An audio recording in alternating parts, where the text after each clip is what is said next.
بخشنے والا ہے، جو عطا کرنے والا ہے، جو دینے والا ہے، وہ اللہ جس کا اختیار، جس کا غلبہ، جس کی طاقت، جس کا سلطان، جس کی پاور، جس کا تسلط اس پوری کائنات میں اور اس پورے جہان کے خطے خطے پر ہے اور چپے چپے پر ہے، وہ اللہ جس کے لیے مستقل حمد ہے، مستقل ثنا ہے، وہی اللہ کہ جو اس سے مانگتا ہے وہ اس کو بھی عطا کرتا ہے، جو اس سے نہیں مانگتا وہ اس کو بھی عطا کرتا ہے۔ وہ خالق کائنات جو اس کی معرفت رکھتا ہے وہ اس کو بھی دیتا ہے، جو اس کی معرفت نہیں رکھتا وہ اس کو بھی عطا کرتا ہے۔ دنیا کے تمام تر بڑے بڑے بادشاہ جب اپنے خزانے سے کسی کو کچھ عطا کرتے ہیں تو ان کا خاصہ یہ ہوتا ہے کہ جب وہ عطا کرتے ہیں ان کے خزانوں میں کمی آنے لگتی ہے۔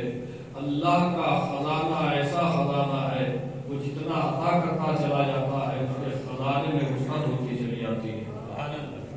اور وہی خالق کائنات ہے، وہی مالک حق و ثنا ہے، جس نے اس انسان کی ہدایت کے لیے عالیان برحق کا اہتمام کیا، انتظام کیا، اور انسان کے دنیا میں آنے سے پہلے اس کے لیے عالیان برحق کا اہتمام معین فرمایا، تاکہ کہیں کل ایسا نہ ہو کہ یہ زمین پر آنے والا انسان، یہ زمین پر زندگی بسر کرنے والا انسان در روز محشر کی شکایت کر بیٹھے، پروردگار ہم راہ راست پر آتے تو کیسے آتے، ہم نماز پڑھتے تو کیسے پڑھتے، ہم سیدھے راستے پر چلتے تو کیسے چلتے، ہمیں کوئی راستہ دکھانے والا نہیں تھا، ہمارے کوئی ہدایت کرنے والا نہیں تھا، تاکہ کل کہیں یہ انسان یہ سوال نہ کر بیٹھے اللہ نے اس کے منہ پر تالا لگا دیا۔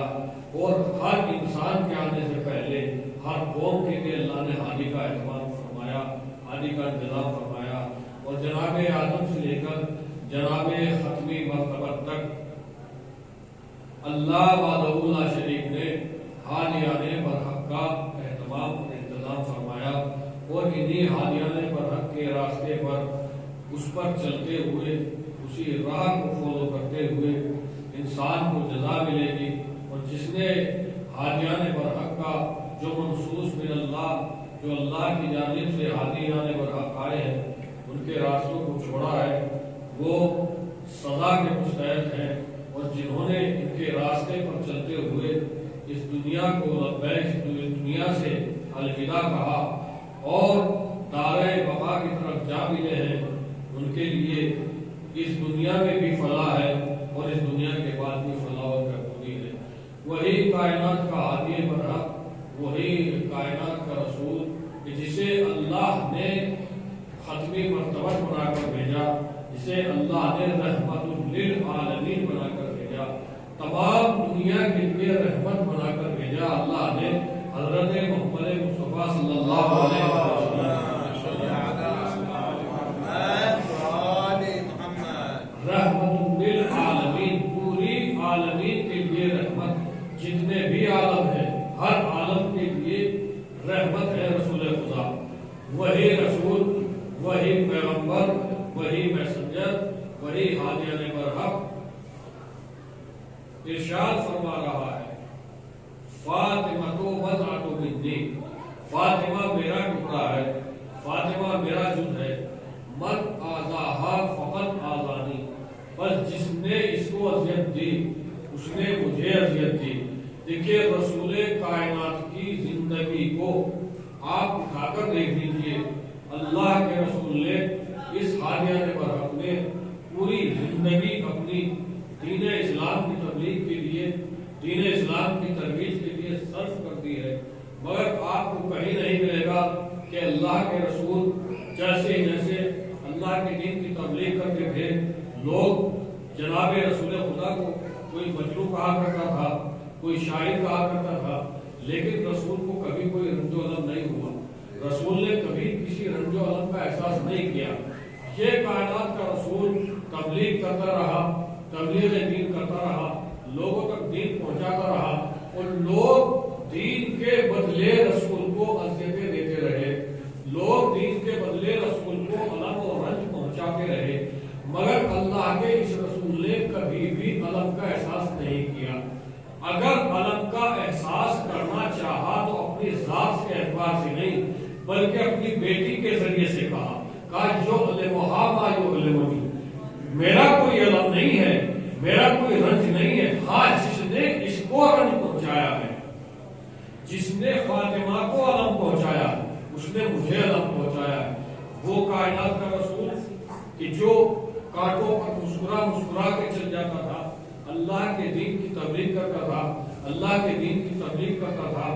کہیں اللہ کے رسول کو اتنی اذیتیں دی جاتی تھی کہ اگر نماز پڑھتے تھے تو نماز میں ان کی اوڑھنی ان کی پیٹ پر ڈال دی جاتی تھی، اتنی اذیت دی جاتی تھی، مگر کبھی کہیں ہم نے یہ نہیں دیکھا کہ اللہ کے رسول نے یہ کہا ہو کہ مجھے اذیت دی جا رہی ہے، بلکہ اگر اپنی اذیت کی کسوٹی کو معیار بنا کر پوری دنیا کے سامنے پیش کیا ہے تو رسول نے کیا کہا؟ من آذاہا فقط آذانی، جس نے فاطمہ کو اذیت دی اس نے مجھے اذیت دی۔ یعنی جو علم رسول کو پہنچائے گئے ہیں رسول کی نظر میں ان کی کوئی اوقات نہیں ہے، جو اذیت رسول کو پہنچائی گئی ہے رسول کی نظر میں وہ ہیچ ہے، لیکن رسول بتانا چاہ رہے ہیں جو علم تم نے فاطمہ کو اگر پہنچایا ہے تو اس کا مطلب یہ ہے وہ علم مجھے پہنچایا ہے، وہ رنج مجھے پہنچایا ہے۔ اگر تم نے فاطمہ کو اذیت پہنچائی ہے تو اس کا مطلب یہ ہے کہ تم نے مجھے اذیت پہنچائی ہے۔ یعنی رسول نے اپنی ذات سے متصف نہیں کیا، ہر رنج فاطمہ کی ذات سے متصف کیا، ہر رنج اور ہر غم اور ہر اذیت فاطمہ کی کو کسوٹی قرار دیا ہے کہ اگر تم مجھے خوش کرنا چاہتے ہو تو فاطمہ کو خوش کرو، اگر تم نے فاطمہ کو غضبناک کیا اس کا مطلب یہ ہے کہ تم نے مجھے غضبناک کیا، اگر تم نے فاطمہ کو اذیت دی اس کا مطلب یہ ہے کہ تم نے مجھے اذیت دی۔ یسرنی ما یسرھا، اگر تم نے اس کو مسرور کیا تو اس کا مطلب یہ ہے کہ تم نے مجھے مسرور کیا۔ اور نہایت پتہ نہیں کتنی احادیث ایسی ہیں جس میں رسول اپنی ذات سے نہیں بلکہ فاطمہ کے ذریعے سے پہچانوا رہے ہیں، فاطمہ زہرا صلی اللہ علیہ کو کسوٹی اور معیار بنا رہے ہیں کہ میرے رنج اور خوش ہونے کا معیار بھی فاطمہ ہے، میری اذیت کا معیار بھی فاطمہ ہے، جس سے فاطمہ ناراض ہے اس سے میں ناراض ہوں، جس سے فاطمہ خوش ہے اس سے میں خوش ہوں، جس نے فاطمہ کو خوشی بخشی ہے اس نے مجھے خوشی بخشی ہے۔ اور جب اللہ کے رسول نے ذات فاطمہ کو کی طرف نظر رسالت نے دیکھا اور پوری دنیا میں کہیں نظر رسالت میں جناب فاطمہ کی مثال نہیں ملی تو جناب فاطمہ کے لیے اللہ کے رسول نے ارشاد فرمایا ہیا روحی التی بین جنبی، یہ وہ روح ہے جو پہلو کے درمیان ہے، یعنی فاطمہ کی عظمت، فاطمہ کا وقار، فاطمہ کا عہدہ رسول نے بتا دیا پوری کائنات کے لیے۔ اور دیکھیں فاطمہ کو کیا کہا کہ یہ میرا جز ہے، فاطمہ تو بضعۃ منی، فاطمہ میرا ٹکڑا ہے، من آذاہا فقد آذانی، جس نے فاطمہ کو اذیت دی اس نے مجھے اذیت دی۔ دیکھیے کل جو ہے اور ایک کل ہے اور ایک جز ہے، کل کو ماننے کے لیے جز کا ماننا بڑا ضروری ہے، اس لیے کہ جب تک جز کا اقرار نہ کیا جائے، جب تک جز کو مانا نہیں جائے گا تب تک کل کو بھی نہیں مانا جائے گا، اس لیے کہ جب تک کل سے جز کو جدا رکھا جائے گا تو کل کل نہیں رہے گا۔ احترام اگر کل کا احترام کر رہے ہیں تو ہمیں جز کا بھی احترام کرنا پڑے گا۔ ایسا نہیں ہے کہ صرف ہم رسول کی کملی کی تعریف کریں، ایسا نہیں ہے کہ ہم صرف رسول کے بالوں کی تعریف کریں، ایسا نہیں ہے کہ ہم صرف رسول کے سرمے کی تعریف کریں، نہیں بلکہ رسول نے جس کو جز بتایا ہے ہمیں اس کا بھی احترام کرنا پڑے گا، ہمیں اس کو بھی ماننا پڑے گا۔ مثال کے طور پر ایک طبقہ، ایک گروہ ایسا ہے جو اس بات کا قائل ہے کہ نہیں ہم صرف کل کے احترام کے قائل ہیں، ہمیں جز سے لینا دینا نہیں ہے، ہم صرف کل کو مانتے ہیں، ہم جز کو نہیں مانیں گے، کا کیا مطلب؟ کہا ہمارے لیے کل ہی احترام کے قابل ہے، ہمارے لیے کل ہی احترام کے لائق ہے، ہم جز کو نہیں مانیں گے۔ ان کے لیے یہ مثال دینا صحیح سمجھا جاتا ہے۔ مثال کے طور پر میں ایک سفر کے لیے نکلا اور میں دریا کے کنارے گیا، اور دریا کے کنارے جانے کے بعد وہ گروہ جو صرف کل کا قائل تھا، جز کو نہیں مانتا تھا، جو یہ سمجھتا تھا کہ صرف کل میں نجات ہے، جز کا ماننا ضروری نہیں ہے، میں نے اس گروہ سے کہا کہ چلو کشتی میں سفر کرتے ہیں، دریا کا سفر کرتے ہیں۔ وہ گروہ دریا کا سفر کرنے میں مصروف ہوا، میں بھی ان کے ساتھ کشتی میں سوار ہوا۔ اب کشتی محض سفر ہے، دریا کی روانی پر ہے۔ اب جب کشتی دریا کی روانی پر چل رہی ہے اور جب بیچ میں دریا میں کشتی جا کر محض سفر ہو رہی ہے، تو میں نے ناخدا سے کہا کہ اس کشتی میں جو یہ تختی لگی ہوئی ہے، جو کہ اس کشتی کا جز ہے، تم اس کو اس کشتی سے جدا کر دو۔ اب ناخدا بھی ہمارے مزاج کے مطابق ملا، اس نے فوراً ہمارے کہتے ہی ایک آرا لیا اور چلتی ہوئی کشتی میں اس تختی کو کاٹنے کے لیے تیار ہو گیا، اس جز کو الگ کرنے کے لیے تیار ہوا۔ اب جیسے ہی اس نے آرے سے کشتی کے جز کو کاٹنے کے لیے آگے بڑھا اور تیار ہوا، اس پہ آرا چلانا شروع کیا، فوراً تمام بیٹھے ہوئے مسافروں نے شور مچایا، ایک ہنگامہ کیا کہ کیا کر رہے ہو، پاگل ہو گئے ہو کیا، یہ کیا کر رہے ہو؟ اس نے کہا میں کچھ نہیں کر رہا ہوں، ارے پوری کشتی تو تمہارے پاس ہے، کل کی کل کشتی تو تمہارے پاس ہے، میں جز کو الگ کر رہا ہوں، کہ اگر تم نے جز کو الگ کیا تو ہم غرق دریائے آگ ہو جائیں گے۔ میں نے کہا کہ ہم بھی تو یہی بتانا چاہتے ہیں، یہ بتاؤ کشتی بنائی کس نے ہے؟ کہ کشتی بنائی ہے انسان نے، یہ سفینہ بنایا ہے انسان نے۔ کہ جب انسان کے ہاتھوں سے بنائے ہوئے سفینے کو اگر اس کے جز کو اس کے کل سے ادا کر دیا جائے تو انسان دریا میں غرق ہو جاتا ہے۔ تو جس سفینہ نجات کو اللہ نے تمام کائنات کے لیے سید المرسلین بنا کر بھیجا ہے، اگر ہم اس کی ذات سے اس کے جز کو الگ کریں تو انسان غارق ہو جائے گا۔ سلوات پڑھیں محمد وآل محمد پر۔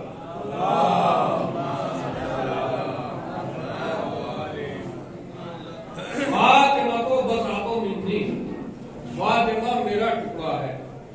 جس نے فاطمہ کو اذیت دی، من آذاہا فقد آذانی، جس نے فاطمہ کو اذیت دی گویا اس نے مجھے اذیت دی۔ اور اسی طریقے سے دوسری حدیث، من اغضبہا اغضبنی، جس نے فاطمہ کو غضبناک کیا اس نے مجھے غضبناک کیا۔ یہاں یہ ہے کہ رسول نے جو اس حدیث میں کلمہ استعمال کیا ہے وہ کیا ہے؟ بضعہ، یعنی رسول نے کہا کہ فاطمہ میرا ٹکڑا ہے، فاطمہ میرا جز ہے۔ رسول نے فاطمہ، ذات فاطمہ کو اپنے بدن کے کسی حصے کی طرف نسبت نہیں دی، بلکہ مطلقاً کہا کہ فاطمہ میرا ٹکڑا ہے۔ اللہ کے رسول، آپ کی ذات مکرم ہے، آپ کی ذات مبارک ہے، آپ کائنات میں سب سے افضل ہیں، آپ کائنات میں سب سے اکرم ہیں۔ اللہ کے رسول، آپ اتنے مکرم ہیں، آپ اتنے مطہر ہیں، آپ اتنے پاک و پاکیزہ ہیں، آپ کا دامن اتنا پاک و پاکیزہ ہے کہ اگر آپ کی پیشانی پر پسینہ بھی آ جائے تو اللہ اس پیشانی کے پسینے سے نبی بنا دیتا ہے۔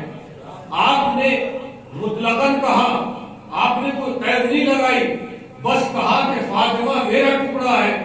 آپ کہہ دیتے فاطمہ میری آنکھوں کا ٹکڑا ہے، آپ کہہ دیتے فاطمہ میرے جگر کا ٹکڑا ہے، آپ کہہ دیتے کہ فاطمہ میرے جسم کا ٹکڑا ہے، مگر رسول نے اپنے جسم کے کسی حصے سے اس حدیث میں جناب زہرا صلوات اللہ علیہا کو نسبت نہیں دی، بلکہ مطلقاً کہا کہ فاطمہ بضعۃ منی، فاطمہ میرا ٹکڑا ہے۔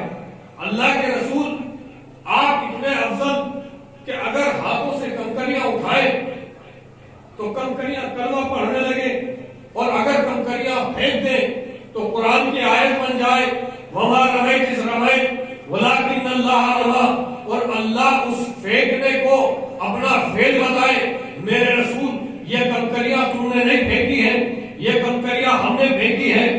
آپ اتنے افضل کہ جس کا چہرہ والشمس والضحیٰ ہے، جس کی آنکھیں ما زاغ البصر وما طغیٰ ہے، یعنی آپ کو اللہ نے اتنا عظیم بنایا ہے، اتنا اکرم بنایا ہے، اتنا اعلیٰ بنایا ہے، اتنا افضل بنایا ہے کہ آپ کا کوئی نظیر نہیں ہے، آپ کی کوئی مثال نہیں ہے۔ آپ کا پوری زندگی کا لمحہ لمحہ بابرکت ہے، آپ کے دامن پر کوئی ذرہ برابر داغ نہیں ہے۔ آپ نے لیکن کسی بھی اینگل سے جناب زہرا صلوات اللہ علیہا کو اس حدیث کے ذریعے سے اپنے جسم کی طرف نسبت نہیں دی۔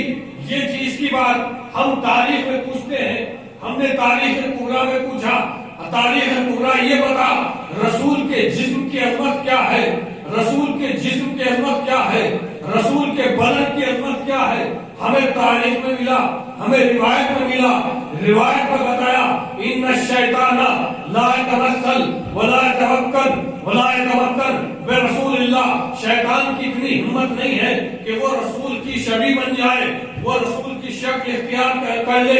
تاریخ خمیس میں ہم نے رسول کے جسم کی عظمت کو پرکھا، ہم نے رسول کے جسم کی عظمت کو جاننا چاہا۔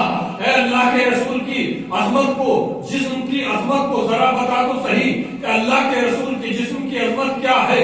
تاریخ خمیس میں روایت ملی، اس نے بتایا کہ اللہ کے رسول کے جسم کی عظمت یہ ہے کہ لا یقع علی بدنہ ولا علی ثیابہ الذباب والبعوضہ۔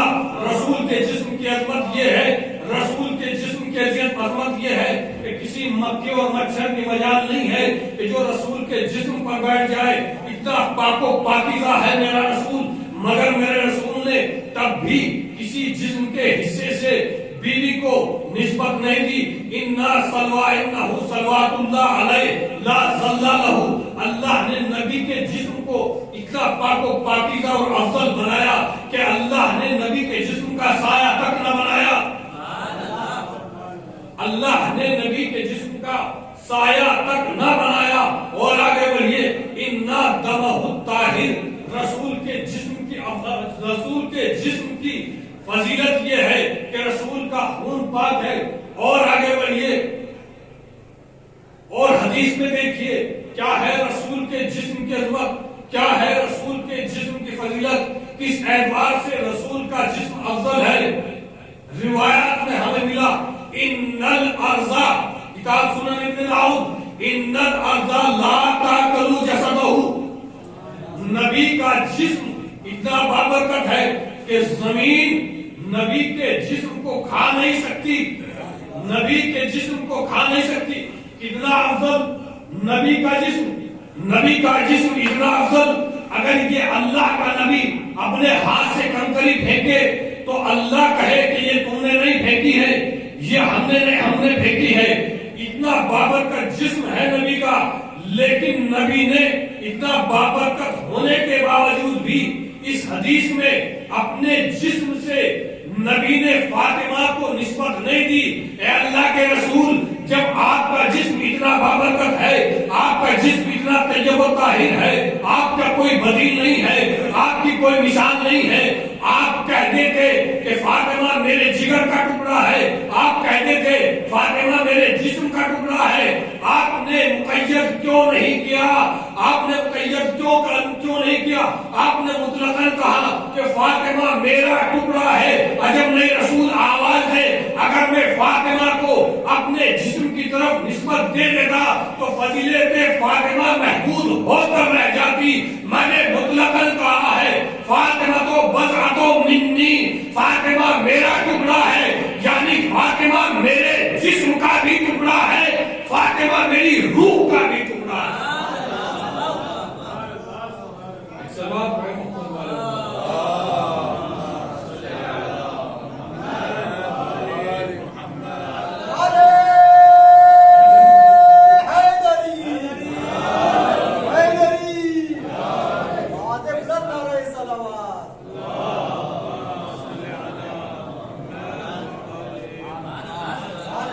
رسول نے بتا دیا، میں نے مطلقاً یہ کہا فاطمہ میرے جسم کا بھی ٹکڑا ہے، اگر جسم سے میں منسوخ کر دیتا تو فضیلت فاطمہ جسم تک محدود ہو جاتی۔ فاطمہ کا معیار وہ ہے کہ فاطمہ میری روح کا بھی ٹکڑا ہے اور فاطمہ میرے جسم کا بھی ٹکڑا ہے۔ کون فاطمہ؟ وہ فاطمہ ہے جو علم کی آبرو ہے، جو فضل کی فضیلت ہے، جو ایک ایسا سوال ہے جس کا کوئی جواب نہیں ہے، جو ایک ایسی انجمن ہے کہ جس کی کوئی مثال نہیں ہے۔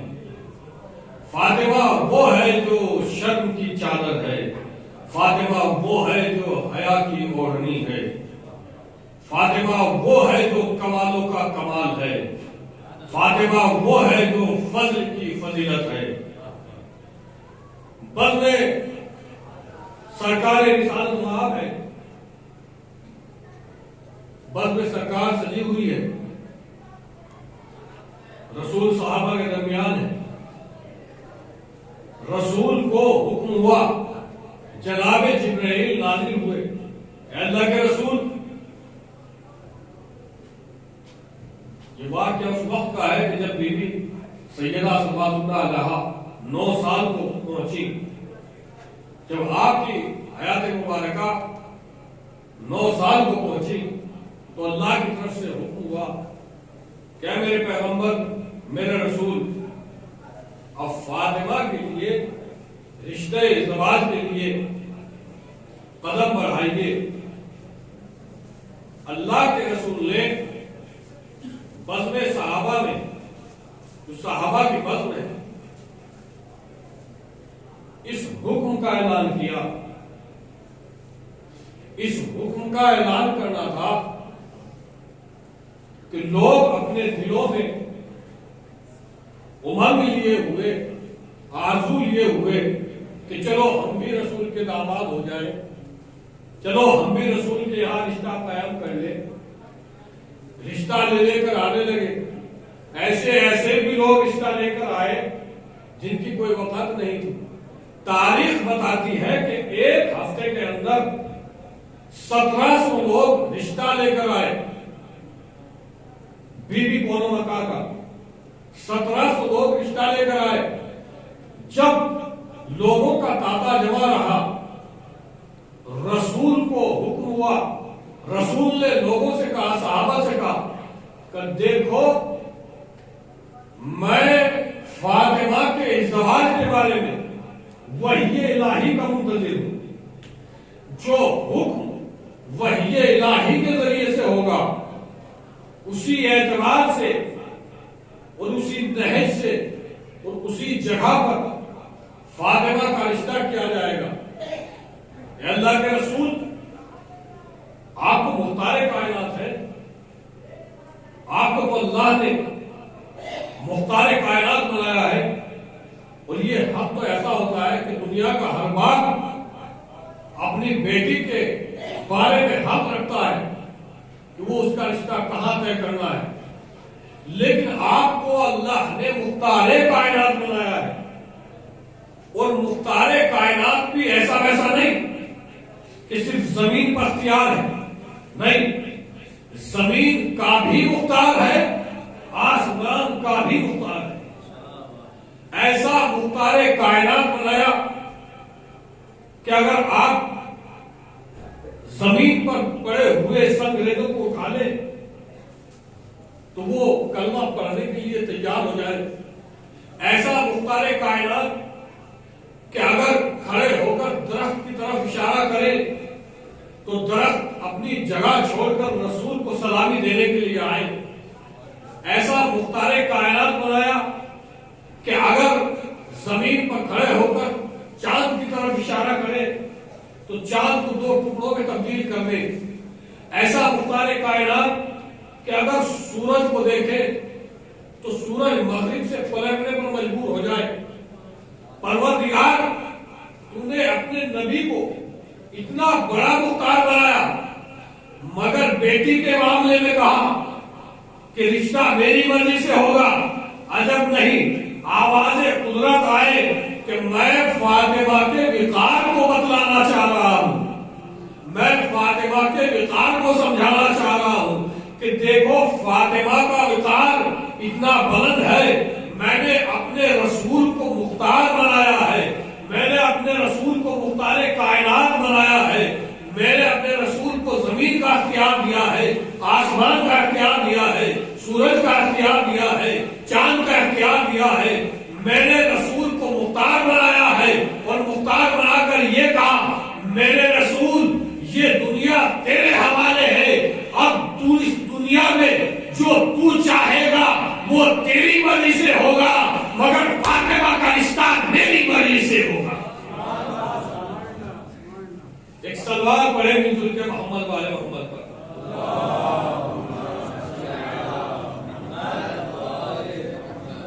فاطمہ کا رشتہ میری مرضی سے ہوگا، میں نے مختار کائنات بنایا. تاریخ اسلام کا ایک بہت بڑا نام، اس وقت کا سب سے مالدار ترین شخص عبد الرحمن ابن عوف، جب اس نے یہ سنا مال و دولت کی تمکنت میں، غرور و گھمنڈ میں، چونکہ عرب میں اس وقت عبد الرحمن ابن عوف سب سے بڑا تاجر تھا جس کے 1000 اونٹ تجارت کے لیے کام کرتے تھے. 300 لوگ جو اس کا سامان سفر لے کر تجارت کرتے تھے، یعنی اس وقت مالدار ترین لوگوں میں شمار ہوتا تھا. بس میں رسالت میں آیا اور آنے کے بعد کہا کہ اللہ کے رسول اگر آپ یہ عقد میرے ساتھ کر دیں تو جتنا میرے پاس مال و دولت ہے، جتنے میرے پاس یہ اونٹ ہے، جتنا میرے پاس مال ہے، میں سب کا سب مہر میں دے دوں گا. جیسے ہی رسول کے سامنے اس نے جسارت کی، فوراً پیشانی رسول پر بل پڑے اور رسول نے ایک مرتبہ کہا کہ کیا کہتا ہے؟ کہ میں کہتا ہوں کہ میرے پاس جتنا مال و دولت ہے میں یہ سب کا سب مہر میں عطا کر دوں. اگر آپ اپنی بیٹی کا رشتہ مجھ سے کریں. بس رسول نے جیسے ہی اس کے ان الفاظ کو سنا، زمین سے مٹی کو اٹھایا. مٹی کو اٹھانے کے بعد عبد الرحمن ابن عوف کی طرف پھینک دیا. مٹی کو اٹھا کر پھینکنا تھا کہ پھینکی ہوئی مٹی لولا اور مرجان میں تبدیل ہو گئی. اب جیسے لولا اور مرجان میں تبدیل ہوئی، رسول نے کہا کہ اس کو اٹھا لے اور اپنے مال اور دولت میں اضافہ کر. میں کہوں گا عبد الرحمن ابن عوف احمق تھا بہت بڑا، اس لیے اس نے وقار سیدہ کو نہیں سمجھا، اس نے عظمت فاطمہ کو نہیں سمجھا.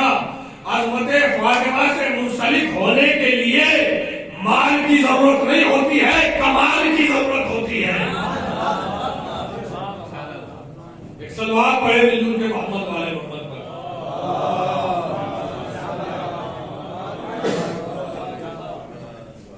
مال کی ضرورت نہیں ہے، کمال کی ضرورت ہے. چلا گیا اپنا سموہ لے کر، اس لیے اسے معرفت نہیں تھی. بھلا وہ کس کے پاس آ کر مال کی بات کر رہا ہے؟ اس کے پاس آ کر مال و دولت کی بات کر رہا ہے جس کی شریک حیات کے صدقے میں تمام مسلمانوں کا قرض ادا ہوا ہے. اس رسول کے پاس آ کر مال و دولت کی بات کر رہا ہے جس کی شریک حیات نے اسلام کو پاک پہنچ کر بڑا کیا ہے. یہ چونکہ نیا نیا مالدار تھا، اپنی اوقات بھولے ہوا تھا، اس لیے اس نے رسول کے سامنے آ کر یہ جسارت کی. اب رسول کو حکم ہوا، میرے رسول اب اعلان کر دو کہ کل جس کے در پر ستارہ اترے گا وہ فاطمہ کا کفو ہوگا. اب رسول نے اعلان کیا کہ دیکھو یہ فیصلہ الہی ہے، اس میں میرا کوئی دخل نہیں ہے. کل جس کے یہاں ستارہ اترے اس سے فاطمہ کا عمد ہوگا. اب لوگ اپنے اپنے گھر چلے، من میں بڑے بڑے خواب سجائے ہوئے کہ ہو سکتا ہے ہمارے گھر پہ اترے، ہو سکتا ہے ہمارے گھر پہ اترے، ہو سکتا ہے ہمارے گھر پہ اترے. بار بار تو ایسے ہوں گے کہ صبح صفائی میں لگ گئے ہوں گے کہ ہماری چھت پہ اتر جائے. اب تاریخ میں ملتا ہے کہ رسول کی پشت کے پیچھے بی بی سیدہ بھی ہے. اب سب انتظار میں ہے کہ ستارہ، رسول نے چونکہ اعلان کیا ہوا ہے کہ جس کے در پر ستارہ اترے گا وہ فاطمہ کا کفو ہوگا. اب آسمان کی چھت سے ستارہ چلا، ادھر ستارے نے حرکت کی، ادھر جناب فاطمہ صلوات اللہ علیہا نے تسبیح پڑھنا شروع کیا اور کہا اللہ اکبر، اللہ اکبر، اللہ اکبر. اور فاطمہ زہرا صلوات اللہ علیہا نے جیسے ہی 34 مرتبہ اللہ اکبر کہا، آسمان سے اتر کر ستارہ در علی پر آ گیا. توجہ، میں ایک بات یہاں پہ رک کے بتانا چاہتا ہوں کہ زمین سے سورج کی دوری اتنی ہے، زمین سے سورج کی دوری 14 کروڑ 96 لاکھ کلومیٹر ہے.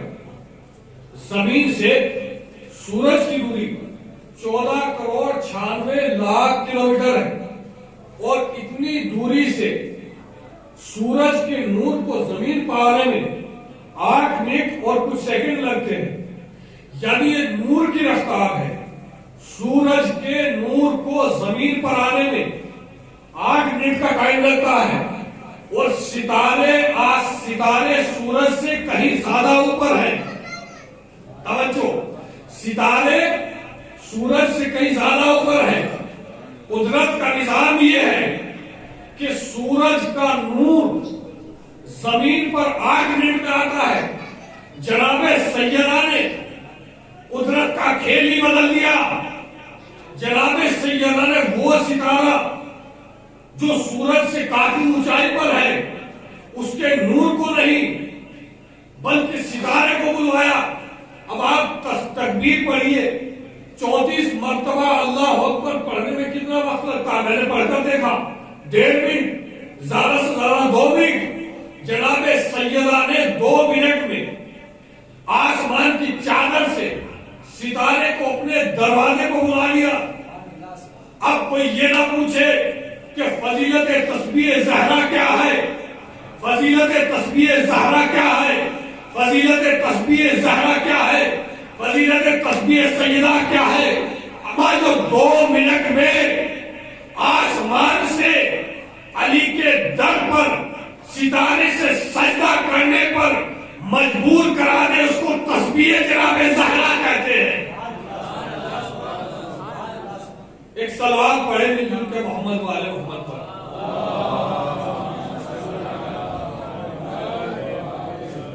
ایک اور بابا جو بلند سے بات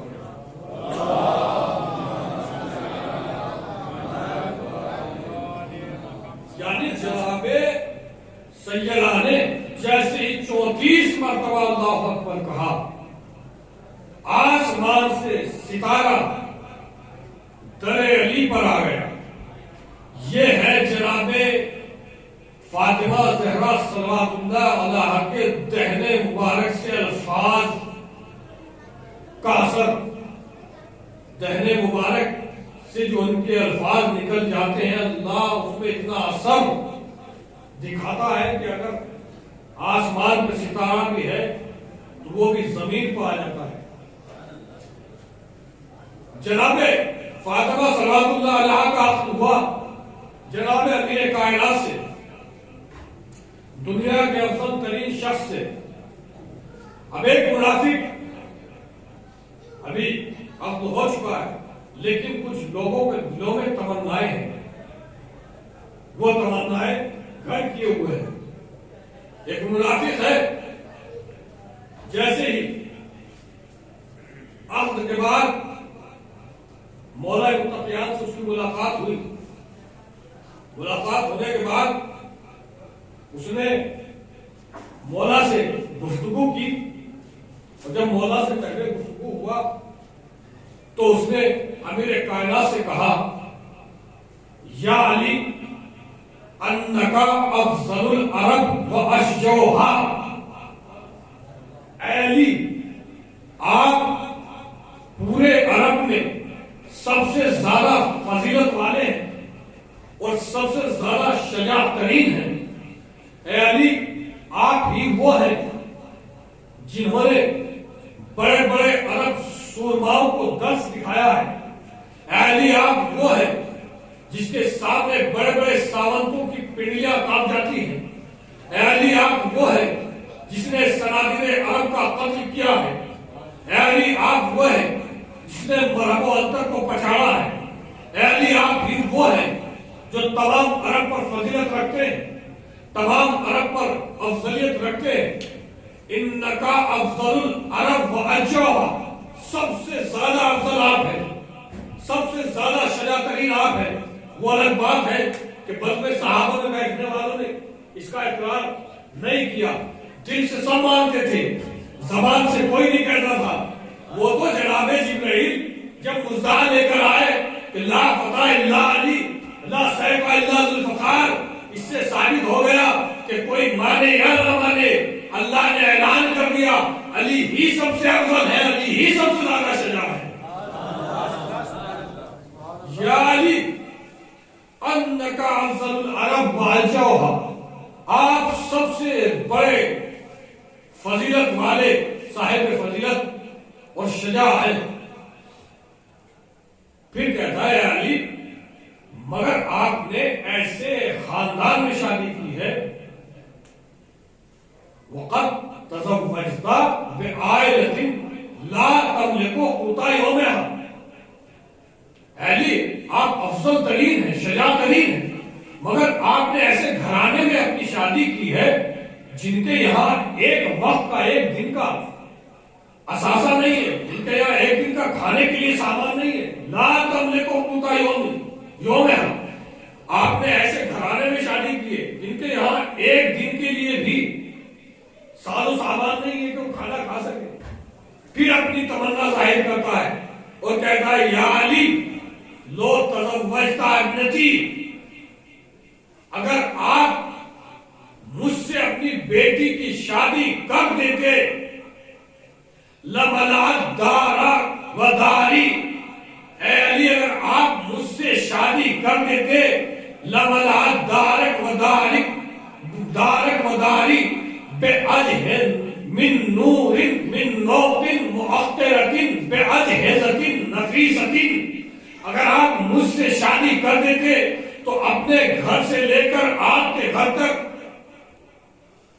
زیور سے لدی ہوئی اونٹنیوں سے میں آپ کا گھر بھر دیتا۔ ابھی یہ فخر کر رہا تھا، علی اس کی بات سن رہے تھے، اب علی بولے یہ خاموش ہوا۔ اور حق کا خاصہ ہی یہ ہے کہ جب حق بولتا ہے تو باطل کو خاموش رہنا پڑتا ہے۔ علی نے اب جواب دیا انا قوما نرضى بما قدر اللہ ولا نريد الا برضا اللہ، کہ ہم وہ قوم ہیں جتنا اللہ ہمیں دیتا ہے، جتنا اس نے مقدر کیا ہے، ہم اسی پر خوش ہونے والے ہیں اور ہم اس کی رضا کے بغیر کچھ اور نہیں چاہتے،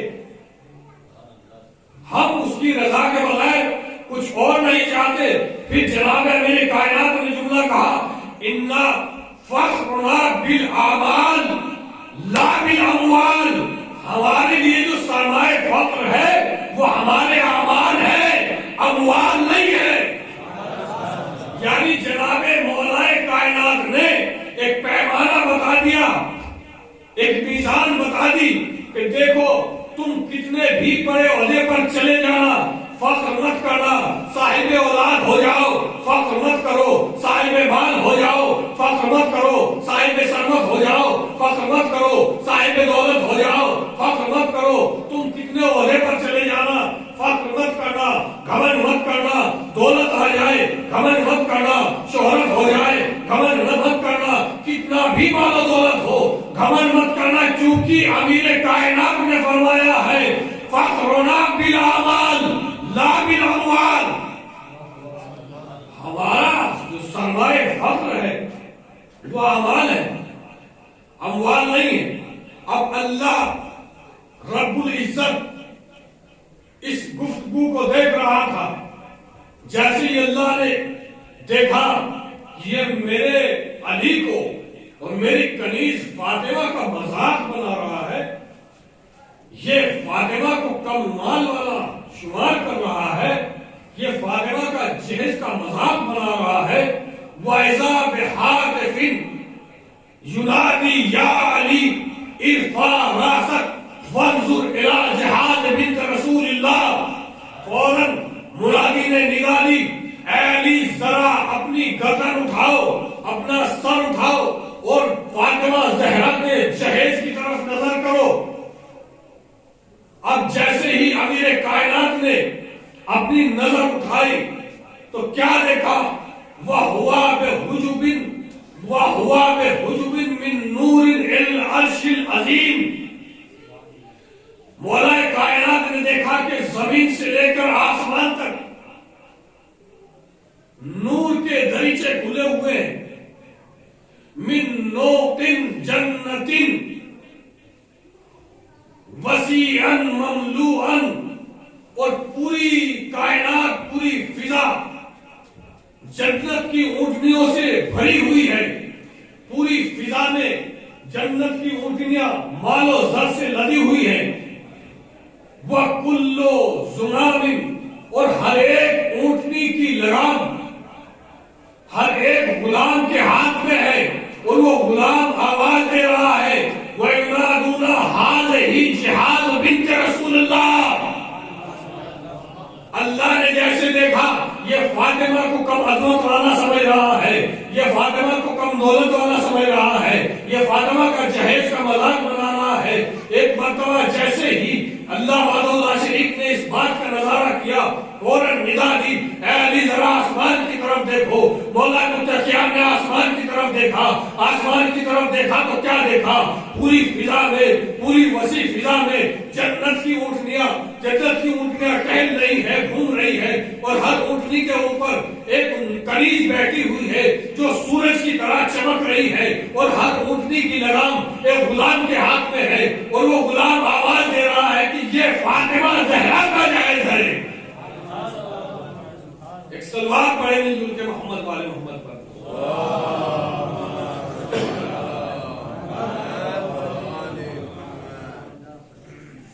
آگے روایت لکھے فَفَرِحَ عَلِيٌّ مِّن ذَلِكَ فَرْحًا شَدِيدًا، جیسے ہی مولا متقیان نے یہ نظارہ دیکھا، فضا میں جناب فاطمہ کا جہیز دیکھا، تو مولا متقیان بہت زیادہ خوش ہوئے، بہت زیادہ خوش ہوئے۔ فَتَرَكَ ذَلِكَ الْمُنَافِقُ، اب علی نے منافق کو وہیں چھوڑا، وَدَخَلَ عَلَى فَاطِمَةَ، وہ جناب فاطمہ کی خدمت میں گئے لِيُخْبِرُهَا، تاکہ جناب فاطمہ کو جناب فاطمہ کے جہیز کے بارے میں خبر کریں۔ فَلَمَّا أَبْصَرَهَا وَقَالَتْ فاطمہ، اب جیسے ہی علی مولا متقیان غالب کل غالب علی ابن ابی طالب بزم جناب فاطمہ میں پہنچے تاکہ فاطمہ کو جا کر فاطمہ کے جہیز کی خوشخبری سنائے۔ اب جیسے ہی علی مولا متقیان فاطمہ کے پاس گئے، جیسے ہی بی بی نے علی کو دیکھا، علی کو دیکھنے کے بعد فوراً کہا یا علی تخبرونی ام اخبرک، اے علی دیکھ کر آئے ہو اس کی خبر میں تمہیں دوں یا تم مجھے بتاؤ گے کہ کیا دیکھ کر آئے ہو؟ نعرہ حیدری، حیدری، آواز بلند نعرہ صلوات۔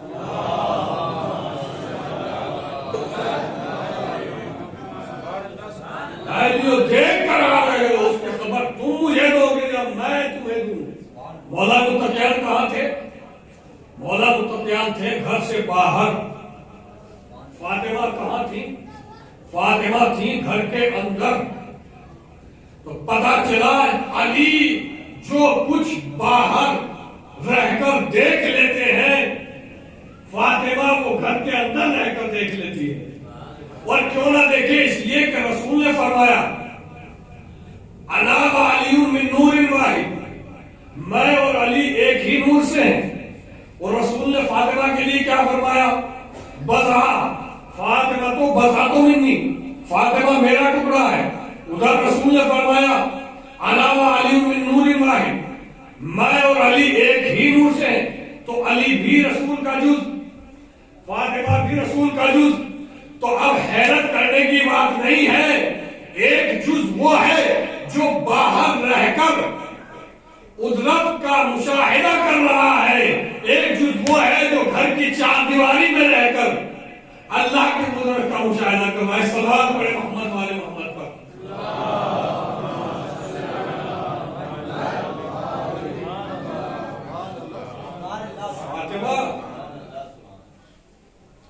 فاطمہ کی عزت، فاطمہ کی آبرو، فاطمہ کا وقار، فاطمہ کا مقام اللہ کے نزدیک بڑا اعلیٰ ہے۔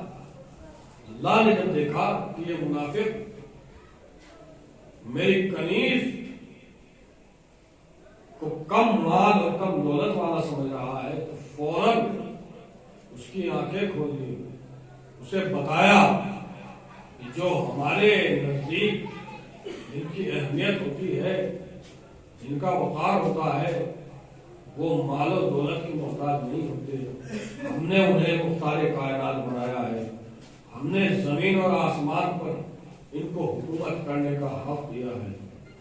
بس عزاداران مظلوم کربلا، وہ فاطمہ، وہ طیبہ، وہ طاہرہ جو جزو رسول تھی، جو فاطمہ کا جز تھا، اس پر کتنی مصیبتیں ڈھائی گئی، اس پر کتنے مسائل ڈھائے گئے،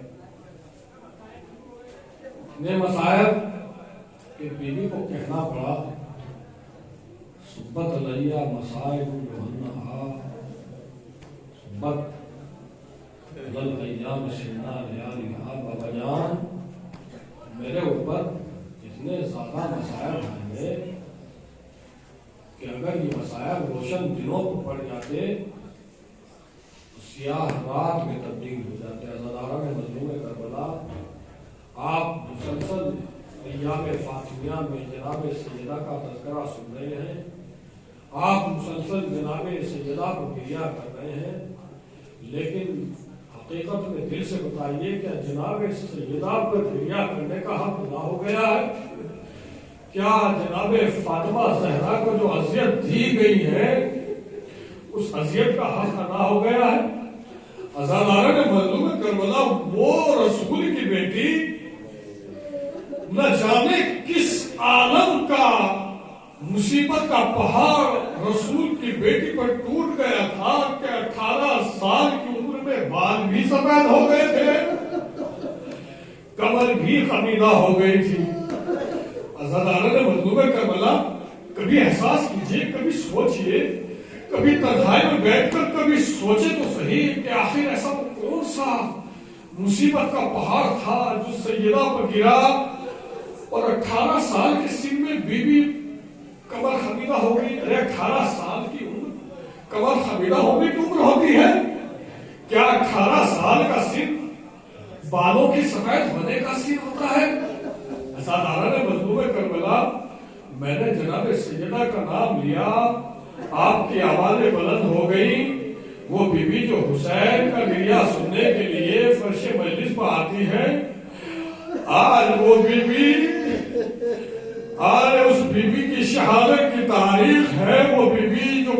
تھامے ہوئے آتی ہے۔ عزاداران مظلوم کربلا، آپ نے دیکھا ہوگا اگر کسی باعزت گھر کی بیٹی کو اس کے نام سے بلا لیا جائے تو اس کے لیے مرنے کا مقام ہوتا ہے۔ ارے 18 سال کی سن میں کیوں نہ بیوی کی کمر خمیدہ ہو جائے، جس کی آنکھوں کے سامنے اس کے باپ کی تحریر کو پھاڑ دیا گیا ہو۔ عزاداران مظلوم کربلا، ارے اس بیوی کے سفید کے بال کیوں نہ سفید ہو جس بیوی کے سامنے اس کے گھر کے سامنے آگ لگا دی گئی ہو۔ عزاداران مظلوم کربلا، ارے جناب سیدہ دربار میں کھڑی رہی شرابی منصف کے سامنے۔ عزاداران مظلوم کربلا، بیوی کی طبیعت دن بدن ناساز ہوتی جا رہی ہے، بیوی کی طبیعت دن بدن ناساز ہوتی جا رہی ہے۔ روایت بتاتی ہے کہ طبیعت اتنی ناساز تھی کہ بیوی اب بول بھی نہیں پا رہی تھی، سانس اگر لیتی تھی تو سانس لینے کی آواز بیوی کا آتی تھی۔ عزاداران مظلوم کربلا، ایک مرتبہ جناب سیدہ نے جناب امیر کائنات کو آنکھوں سے اشارہ کیا، چونکہ جناب سیدہ صلوات اللہ علیہ نے جناب امیر کائنات کو اشارہ کیا، پاس بلایا، پاس بلا کر کہا اے ابو الحسن یہ حجرہ خالی کروا دو، مجھے تم سے کچھ وصیتیں بیان فرمانی ہے۔ اے ابو الحسن یہ حجرہ خالی کراؤ۔ عزاداران مظلوم کربلا، حجرہ خالی کیا گیا۔ جناب فاطمہ کہتی ہے ابو الحسن میں نے تمہارے ساتھ زندگی بسر کی ہے، ابو الحسن میں نے کبھی جھوٹ نہیں بولا، ابو الحسن میں نے کبھی خیانت کاری نہیں کی۔ جناب سیدہ کی یہ بات سنی، جناب امیر کائنات دہاڑے مار کر رونے لگے اور ایک مرتبہ کہا سیدہ یہ کیسی باتیں کر رہی ہو، سیدہ تمہارے بعد میرا جینا محال ہو جائے گا، سیدہ تمہاری مصیبت میرے لیے سب سے بڑی مصیبت ہے۔ عزاداران مظلوم کربلا، بی بی فرماتی ہے اے ابو الحسن ارے فلاں فلاں کو میرے جنازے میں شریک مت کرنا، رات کے اندھیرے میں میرا جنازہ اٹھانا۔ ابو الحسن ارے میرے شیعوں کو میرا سلام کہنا۔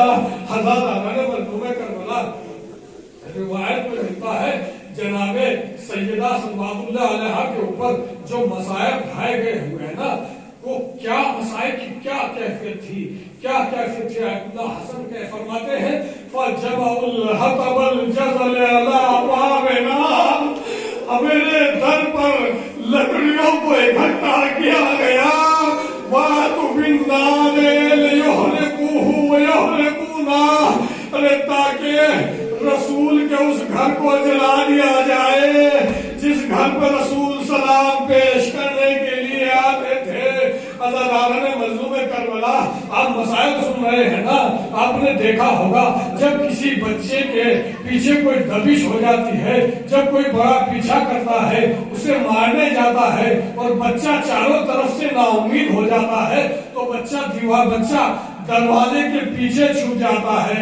بی بی فرماتی ہے فَوَقَفْتُ بِعِزَادَةِ الْبَابِ، ارے جب میں نے دیکھا ارے ظالم لکڑیاں لے کر آ گئے، میں دروازے کے پیچھے کھڑی ہو گئی، ارے میں اپنے بابا کا واسطہ دیتی رہی، اللہ کا واسطہ دیتی رہی۔ فَانشَدْتُهُمْ بِاللَّهِ وَبِالنَّبِيِّ أَن يَكُفُّوا عَنَّا، میں بابا کا واسطہ دیتی رہی مگر ظالم نہ مانے۔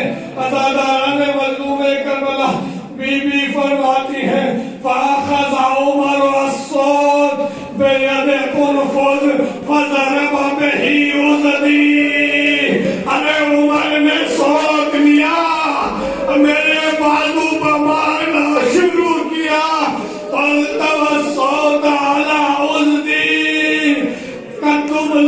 ارے اتنا مارا کہ میرا بازو پھول گیا، متورم ہو گیا۔